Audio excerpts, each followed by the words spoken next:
I'm using russet potatoes tonight for the mashed potatoes. I have about 5 pounds that I peeled, and I have them in cold water so they don't turn brown. Here I dice the potatoes into 3/4 or 1-inch cubes. The key is to get them mostly uniform in size so they cook quickly and evenly. I place the diced potatoes back into the cold water, and I'm adding a generous pinch of salt and turning my heat up to high to bring the potatoes up to a boil. Once at a boil, I will turn my heat down to a low boil and cook for about 10 to 12 minutes or until the potatoes are fork tender. You don't want to overcook the potatoes because they will become mush and fall apart. Just a reminder that I will leave the recipe and the list of ingredients for the mashed potatoes below this video. Also remember to like and subscribe if you enjoyed this video recipe, and click the bell to make sure you receive notification of all my future video recipes. You can give the potatoes a testing along the way with a fork to check for doneness. Once the potatoes are done, I'm draining them through a colander and placing them back into the pot. I'm adding in some salt, black pepper, room temperature butter, and here I have a cup of warm milk that I heated for about 30 seconds in the microwave. When adding milk or cream to hot potatoes, you want the liquid to be warm and not cold. You can use warm milk or cream, and I'm adding about a half a cup of my warm milk now and will gradually add more. You can use a hand masher, ricer, stand, or hand mixer to mash the potatoes. I'm using my hand mixer and starting at a low speed and gradually increasing the speed to mash the potatoes. As I mash the potatoes, I'm adding in a little more warm milk until I get the consistency that I want.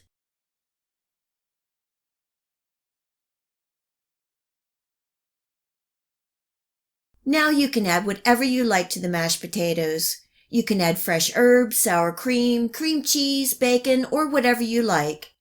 Tonight I'm topping the potatoes with gravy, so I'm leaving as is.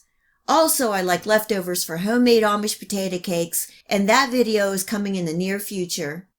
We like the mashed potatoes creamy and fluffy with an occasional potato bite to remind everyone that they are homemade. I hope you give them a try and enjoy.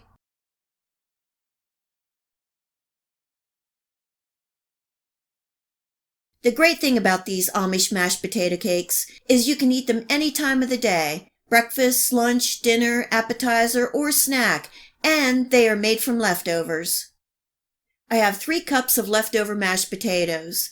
They already have some salt and pepper seasoning in the potatoes, but I'm adding just a little more. I'm adding in 1 large egg and a half a cup of breadcrumbs. This will help hold the potato cakes together. I'm adding in a couple chopped green onions for that hint of onion flavor. You can also use chopped chives or even some parsley. This is a half a cup of all-purpose flour. At this point you can go ahead and mix this, and it's great for the potato cakes, but tonight I'm adding in 2/3 cups of shredded mozzarella cheese for some cheesiness. Now I'm giving everything a good mix.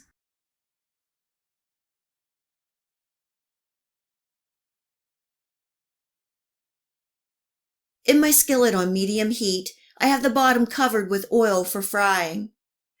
I don't like to make the potato cakes too big, so I use a tablespoon and then flatten them out. You don't want to overcrowd the pan. These will take about 2 to 3 minutes to cook on each side.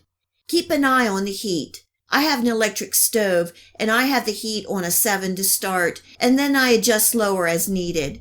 You want the crust to be a golden brown. When the potato cakes are done, place on a paper towel to drain any excess oil. Just a reminder that I will leave the recipe and the list of ingredients for these Amish potato cakes below this video. Also remember to like and subscribe if you enjoyed this video recipe, and click the bell to make sure you receive notification of all my future video recipes.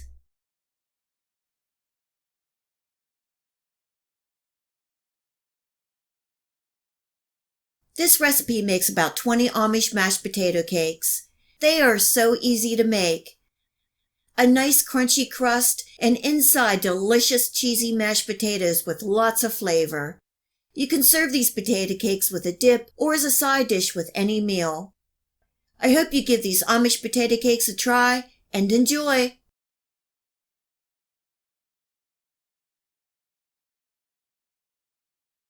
With Thanksgiving and the holiday season here, this creamy au gratin potatoes is a great side dish that you can stick in the oven along with your other dishes. This recipe is real easy to make and everyone seems to love them. I have 4 large russet potatoes that I peeled and thinly sliced to about 1/8 of an inch thick. I have the potatoes in cold water so they don't turn brown, and then when I'm ready I will drain them through a colander. Let's make the cheesy sauce. In my pan on medium heat, I'm adding in 3 tablespoons of butter, about 2 to 3 tablespoons of finely diced onions, 1 teaspoon of salt, and 1/4 teaspoon of black pepper, bringing that up to a simmer and cooking for a minute.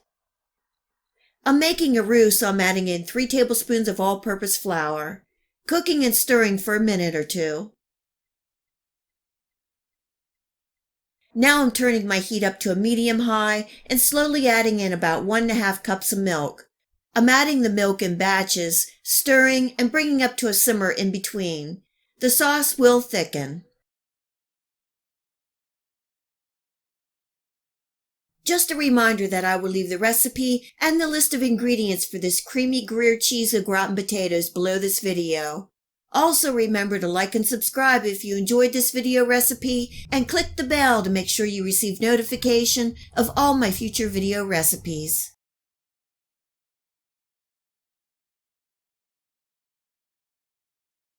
Now for the cheese. I'm turning my heat off and adding in 8 ounces of grated Gruyere Swiss cheese, giving that a good stir until all the cheese is melted. This smells so good, and this is what you're looking for.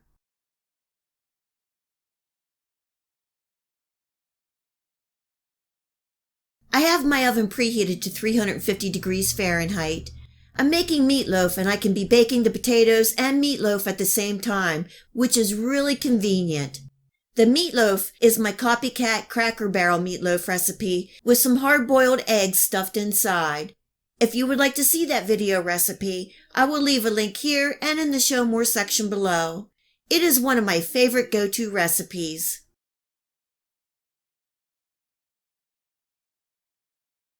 I have a greased baking dish and I'm layering with potatoes and seasoning with just a little salt. Not much because the cheese has a lot of salt. I'm grating over some Parmesan cheese and then pouring over about half of my sauce and spreading out to the edges.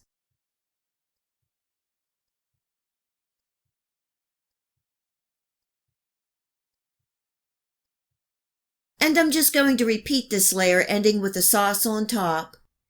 This is going into a 350 degree Fahrenheit oven for a total of 1 hour. After 30 minutes of cooking, I'm going to sprinkle the top with a handful or about 1/4 cup of grated Gruyere cheese. Then I'm popping it back into the oven and baking for another 30 minutes or until the top is golden brown and bubbly.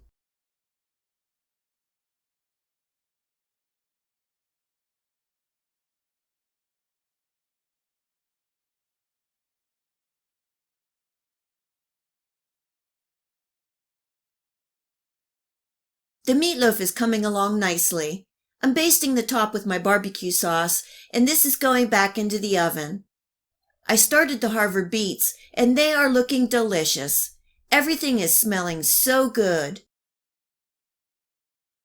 The Gruyere cheese au gratin potatoes are done and piping hot. I'm decorating the top with some parsley and letting them cool off for about 15 minutes, and that will give me time to get everything ready. Some would call these scallop potatoes, but to me, since they have cheese, they are more au gratin potatoes. I do have plans to make some scallop potatoes, so please stay tuned for that video recipe. This is such an easy potato side dish to make. I love the cheesy sauce. Potatoes and Gruyere cheese are such a great combination. The potatoes are tender, and that sauce is so delicious and comforting. I'm serving with meatloaf and Harvard beets, but these au gratin potatoes would go with any meal. A real nice addition to the holiday table. I hope you give these creamy Gruyere cheese au gratin potatoes a try and enjoy. I'm wishing you all a wonderful Thanksgiving holiday, and there is truly a lot to be thankful for. If you like this video recipe, please hit the like and subscribe button. Remember to hit the bell next to the subscribe to make sure that you get my future video recipes. You can also find me on Facebook and at my website. Feel free to share this recipe and my channel with your friends and family. And until next time, much love!